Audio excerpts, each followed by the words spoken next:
மஞ்சள் மஞ்சள் பொதுவா நல்ல காரியங்கள் ஸ்டார்ட் பண்றதுக்கு முன்னாடி இந்த மஞ்சள் எடுத்து வச்சுதான் ஸ்டார்ட் பண்ணுவாங்க.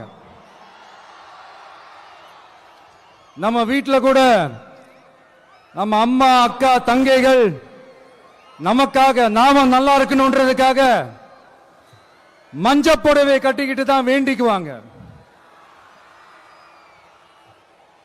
அப்படி அந்த மஞ்சள்னாலே ஒரு தனி வைப்பு தாங்க. நம்ம கொடியில கூட அந்த வைப்ரண்டான அந்த எனர்ஜெட்டிக்கான அந்த மஞ்சள் இருக்குமே, அந்த மாதிரி மங்களகரமான மஞ்சள் விளையிற பூமி தான் இந்த ஈரோடு பூமி. இங்க வந்து மஞ்சளை பத்தி பேசாம வேற எங்க போய் பேசுறது? அது மட்டும் இல்ல, இங்க ஒரு மகத்தான ஒரு மனிதரை பத்தி நம்ம பேசியே ஆகணும்.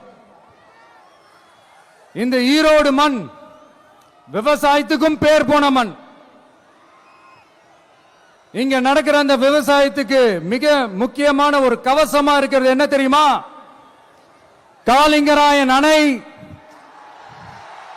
காலிங்கராயன் கால்வாய். காலிங்கராயன் அணை கட்டினதுலையும் கால்வாய் வெட்டினதுலையும் உயிரான உணர்வு பூர்வமான நிறைய விஷயங்கள் இருக்குது.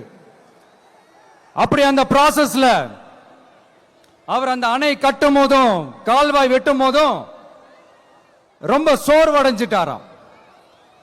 அப்ப அவங்க அம்மா அதை பார்த்துட்டு சொன்னாங்களாம், மகனே காளிங்கா, தயிர் வித்த காசு தாழ்வாரம் வரைக்கும் இருக்குது, மோர் வித்த காசு முகுடம் வரைக்கும் இருக்குது, அதை எடுத்துக்கிட்டு போய் அணைய கட்டியா கால்வாய வெட்டியான்னு சொல்லி தைரியம் கொடுத்தாங்களாம். பெத்த அம்மா கொடுக்கிற அந்த தைரியம் இருக்கு பாருங்க, அதை தாண்டி வேற எதுவுமே கிடையாதுங்க.